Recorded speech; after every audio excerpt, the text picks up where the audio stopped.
Hey guys, the Real Nick here, bringing you another Marvel Rivals video. And in today's video, I'm going to be going over a guide to help you do your absolute best in competitive and help you get to the ranks in which you would like to. I personally solo queued all the way from Silver 2 up to GM 2. It took me 40 to 50 hours, a little over 40 hours, I believe, to do so. And I feel like with my experience in Marvel Rivals and my experience in previous games such as Overwatch and Apex Legends and other games, I feel like I have a good basis in order to help you get to the rank and get to the goals in which you have set out for yourself. I think that there's a lot of things that a player can do in these types of games that even though are team-based, regardless of how good or bad your team is, I feel like there's a lot more impact that you as a player have that most people don't realize. And I feel like that part of it is what holds some people back. And so today, I want to show you and give you as much help, tips, and tricks to get you on your way to whatever goal you set. Now, this video will be broken up into different segments. I'll have different timestamps both in the description and in the comments below so that you're able to get to wherever point you would like to, whether you want to rewatch something or if you would like to jump ahead, skip to whatever point in which you feel like you need the most help on. It will all be broken up and all be labeled for you down below, so that will make it as easy as possible to get through this guide. Let's get started. To start this guide off, we're going to start off with the most important thing I think most players can use and apply and instantly see a growth in their gameplay and their ranks. And that is flexing for their team. The majority of players are not able to just insta-lock a Hela or insta-lock a Punisher or insta-lock a Bucky and carry their team with 50, 60 kills. The majority of players in this game cannot do that, nor should the majority of players be able to do so. So if you're a player who may not be mechanically the greatest in the world, but you really want to do the best for your team and help your team win in the best way possible, flexing for your team is the easiest and best way to do so. Now, what I mean by this is not only being able to play every single role, which you really should be able to do, especially if you're playing competitive, but you should also be able to play 2 to 3 heroes per role at minimum. Now, I'm not saying you have to sit here and learn 80% of the roster, because let's be honest, majority of people don't have the time to do so. A majority of people probably don't care enough to learn half of the heroes in this game. Let's call a spade, okay? And there's nothing wrong with that. But what you can do is learn 2 to 3 heroes per role for 2 major reasons. Reason number 1, if somebody happens to ban a hero in which you want to use, if you're in Diamond Plus lobbies, or if you happen to have a teammate that picks, let's say, Loki. You and your teammate are both Loki players. Now you're in a weird position of either you're going to have to play a hero or role that you're not super comfortable with, or your teammate is going to have to play a role or hero that they're not super comfortable with. And you're going to have to switch up potentially your team compositions and really put yourself and your team in a bad situation. When if you learn 2 to 3 heroes per role and get really solid with 2 to 3 heroes per role, you will be putting yourself and your teammates in the best position possible to win. And this kind of goes into my second point. That being, if you learn to flex and flex well, you will be allowing your team to play at their highest, best potential. And that is super important. A lot of people who just try to insta-lock a hero that's their favorite and have their teammates play around them, you are putting your team at a disadvantage, not inherently or not on purpose, but if you think about it, you're potentially taking away your teammate's best hero. When if you get really good with 2 to 3 heroes per role, you are giving yourself and your team the best opportunity by simply allowing your teammates to pick their favorites and pick what they can play best. Now, there will be some games where you come across another flex player, and that's good. That's when you can talk in chat, whether it's voice chat or text chat, and figure out which composition is going to work best for your team, whether it's 2 supports, 3 supports, 2 tanks, 3 DPS, whatever situation is best for your team, the mode, whatever the case is. And it's super important. I think a lot of people lose games because they really think that they can carry games, and most people aren't as good as they think, myself included. And like I said, majority of players can't carry games by themselves. It's not a dig at anybody or anyone's ego or anything like that. That is just the truth. So if you can flex around your team versus the other way around, you will greatly increase your chances of winning simply by doing that. And another thing that I mentioned that I feel like a lot of people maybe will not understand or fully grasp is that you don't want to just play 2 to 3 heroes per role. And what I mean by that is you don't want to just do, oh, let me play Black Panther, Spider-Man, and Star-Lord. When those 3 heroes they all achieve the same function. They all do the same thing, just in different ways. You want to learn different types of heroes. Let's take duelists, for example, okay? If we're looking at duelists, you want to learn at least one ranged duelist. So this could be like a Hela, a Punisher, a Namor, something like that. Something that can play at range, be a hit scan projectile, do a lot of damage, do a lot of poke. So you can play into that type of composition if your team needs it, or if you're on defense, or whatever the case is. Then you want to learn another type of DPS, which would be like a dive or a flank. So just like I had mentioned, Spider-Man, Star-Lord, Black Panther, Iron Fist, Psylocke, those kind of heroes. You want to learn one or two of those. Just so, again, if somebody takes one of them, you can still play around them. But you also have variety and ability to not mess up your team composition and flow and synergize with your team. Then again, you might want to learn a flyer, whether that's Storm, Iron Man, or the Human Torch coming up. You want to learn a flyer just in case, let's say for whatever reason, they're running like a tank buster duo or setup where they have a Wolverine and a Moon Knight, or like a Moon Knight, Mr. Fantastic. Anything that doesn't have range that can shoot something out of the air, you could then go as a flyer and either force them onto switching onto a hero that they didn't want to play originally, or you can just eat all game being in the air because there's really nothing they can do about it, okay?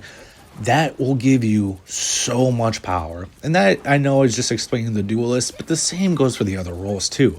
You want to be able to have variety. You want to have anti-dive heroes, but also dive heroes. You want to have ranged heroes, but you also want heroes that are going to be able to sit back and protect. For example, Namor. I highly recommend everyone learn Namor. He fits into almost every single team composition. Whether he's protecting the supports or whatever, he's great. But it's the idea of being able to flex around your team and also being able to be such an aid to your team rather than a detriment. You want to be at your absolute best potential at all times to increase your chances of winning. And to do so, you might need to flex, and you might need to be able to be a team player and not play the hero you necessarily want to, but need to. And I think the more you do that, the more you'll climb.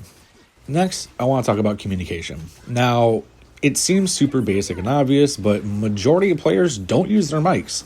Don't know why, but until you get to the higher ranks, you're going to be hard-pressed to find people with mics unless they're hopping on the mic to flame a teammate, rage, call people out, whatever the case is, talk trash, whatever. That's the only time they'll turn on their mic, when the whole time they could have been talking.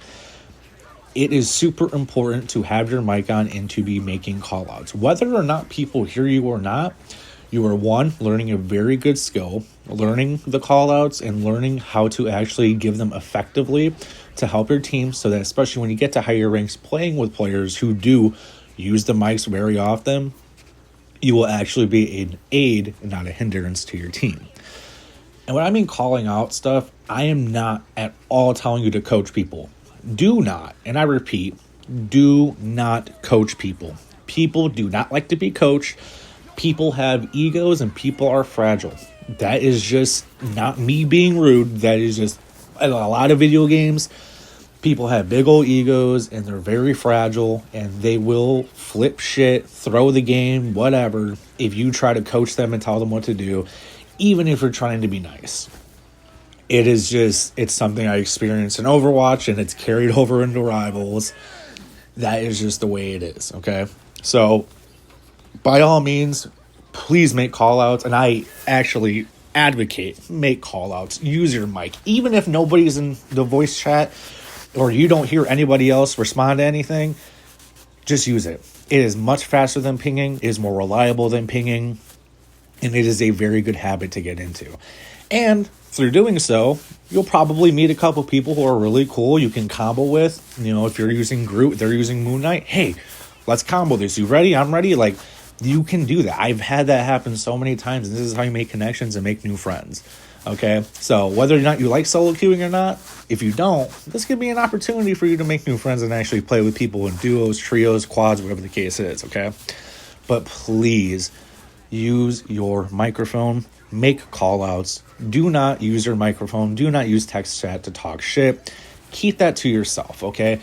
And if you do, let's say, hey, you're playing a game and you have an Iron Man and they have a hella Punisher and your Iron Man is just getting obliterated. He's 4 for 8. Instead of hopping on and being like, hey, can you please switch? You're doing dog shit, this and that.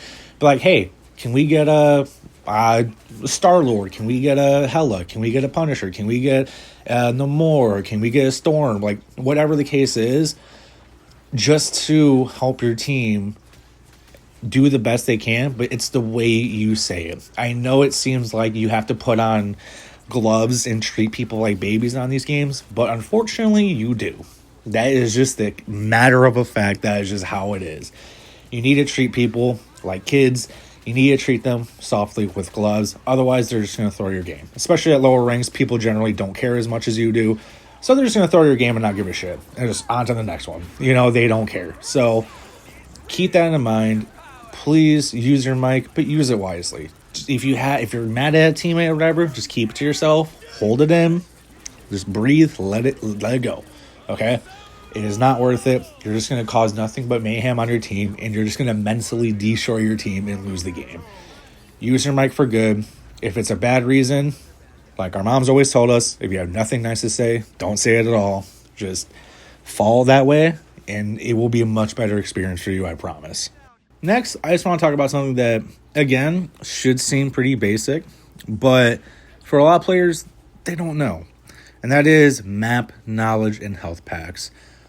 If you have supports on your team that generally aren't doing the most, or they're not healing you as much as they should, or for whatever reason, you're a Star-Lord or a flanker, like an Iron Fist, whatever the case is, and you have a Luna who's not putting the snowflake on you, but they're putting it on literally their Hela right next to them, that is something you can't control. But what you can control is your positioning, your placement, and overall where you are on the map to maximize your potential. Now, I am a big-time Star-Lord player.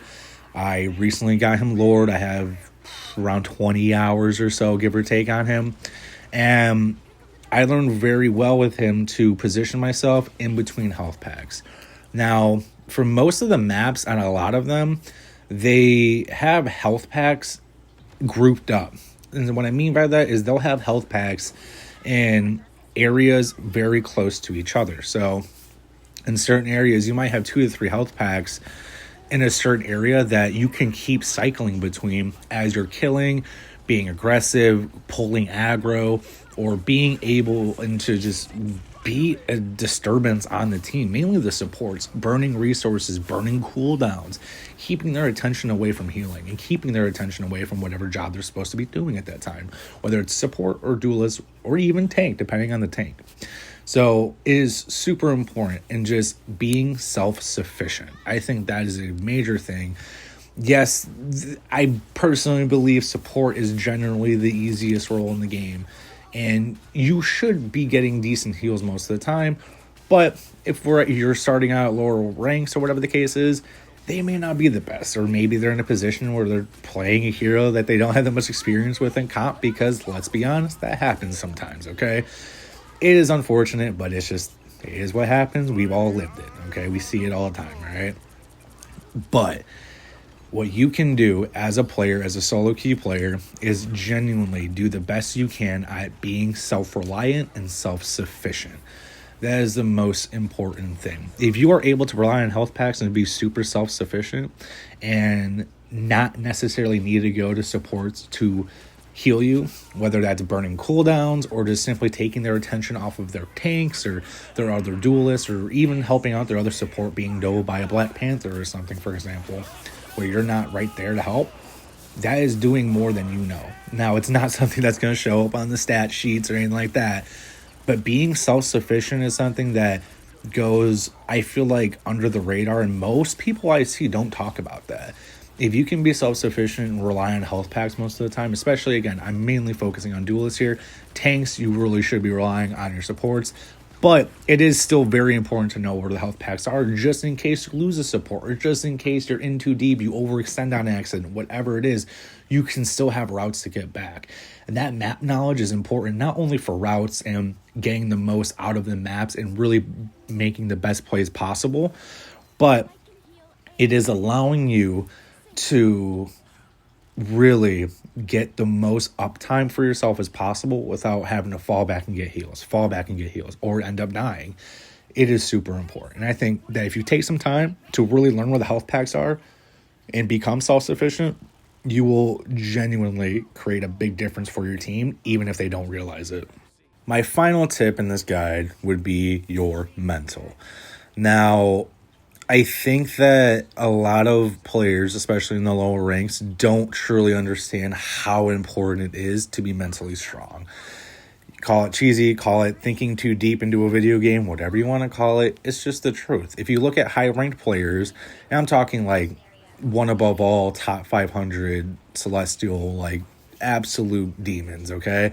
If you look at them, their mental is super, super, super strong. And what I mean by mental is they don't give up or quit halfway through a game mentally. Now, we've all had games where, let's say it's a payload map, and you get just curb stomped. You get shit on. You guys can't get a kill. There's nothing you can do. It's awful. They just absolutely roll you. They push the payload all the way with 3 minutes left. And you're like, shit, like we just lost this game. Don't do that. It is 100% possible to still win that game. That was one round. Same thing goes with domination. There is a total of 3 potential rounds. You just have to win 2. You could get absolutely annihilated that first round. Make some switches, make some changes, play differently, play better, and really still give it your all and don't quit on that game. I don't care if you have a teammate that's playing really bad. Do not quit on that game. It is a really bad habit that a lot of players get into. And whether or not you're conscious of this is very difficult for people to kind of really learn. It took me many years of playing these types of games to really be conscious of that fact and to really keep reminding myself, like, don't quit. We still got this. There's no reason to quit on this game. We can still win. And that kind of goes back with communication, is being positive, being very willing to, hey, we might have gotten shit on last round, but we can, if they can do it to us, we can do it to them. So very much keep your mental up and be very aware of the fact that even though you may have bad rounds or it may look like you're just going to get shit on, in some games you will. It's going to happen. There are a lot of steamrolls in this game. But if a steamroll can happen one round for them, it can happen just the same for you. I see it all the time, and I've played it all the time. And that is a big difference that you'll notice if you go from lower ranks to higher ranks, that the players in the higher ranks generally don't quit as much mentally. They don't give up as much. They're like, okay, like what can we do to fix this? They're not, oh, well, there's nothing we can do. That mentality of, oh, there's nothing I can do, that will lose you more games than you will ever know. And I promise you that. Do not do that.